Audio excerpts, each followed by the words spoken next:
At the moment, just about everything is more expensive, from food to gas to housing and eating out, and there's really no way to know how long this will last or how bad things will get. So like a lot of people, you're probably looking for ways to save. Now, you already know the obvious ways, such as shopping less or eating at home, but that's not all you can do. Another thing that can help stretch your dollars is to get more for your money. When inflation hits, it's normal to cut back so that you can spend less and keep more of your money. But saving money isn't only about cutting back, because sometimes it's not an option.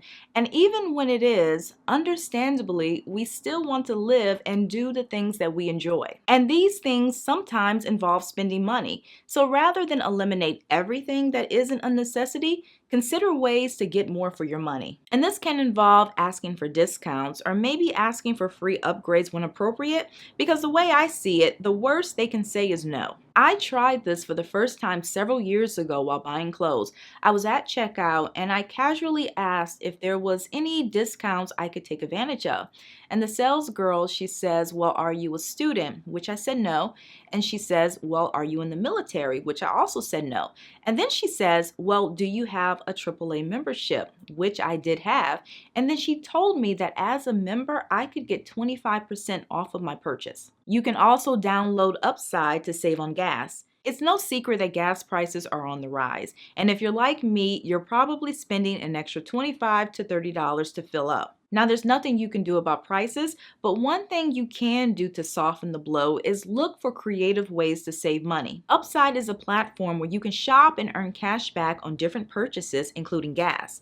You can use the app to find the cheapest gas stations in your area, and you'll get back up to 65 cents per gallon. And if you use my referral code, which I will link to below, you can get an extra 15 cents per gallon the first time you use the app. You can also become a more strategic shopper. In other words, be mindful of when you buy certain items. If there's something you want but don't necessarily need, obviously it might make sense to postpone the purchase since you're spending more elsewhere. But there are also times when it might make sense to go through with a purchase. If you've had your eye on something for a while and this item is normally on the pricier side, if you notice a price drop, that could be a good opportunity to go ahead and buy it if you can afford to. Because if you wait, the price will most likely increase and you'll end up spending more in the future. It's also important to save money in the kitchen. Food prices were about 9.4% higher in April 22 compared to April 21. And for families who are on a tight budget, that increase can be huge. And even if you shop generic for most items, the savings might not always be enough. So to help you save money, a few things you can do include reverse meal planning, which is basically meal planning with the items you already have in your kitchen. Take note of your current inventory and then use websites like Supercook to generate recipes based on ingredients you have on hand. You can also use my personal favorite, Ibotta,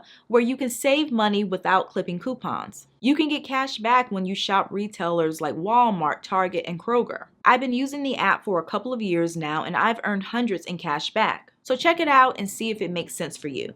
And if you use my code at registration, Ibotta will give you $10. You can also join the NEXTDOOR app and then browse the free section. And if you've never heard of this, it's basically social media for your local area where you can stay up to date on what's happening in your community. But along with the social feed, the app allows your neighbors to list items for sale, and there's also a section where you can browse free items. I recently checked my local free section and I was surprised by the things that people were giving away.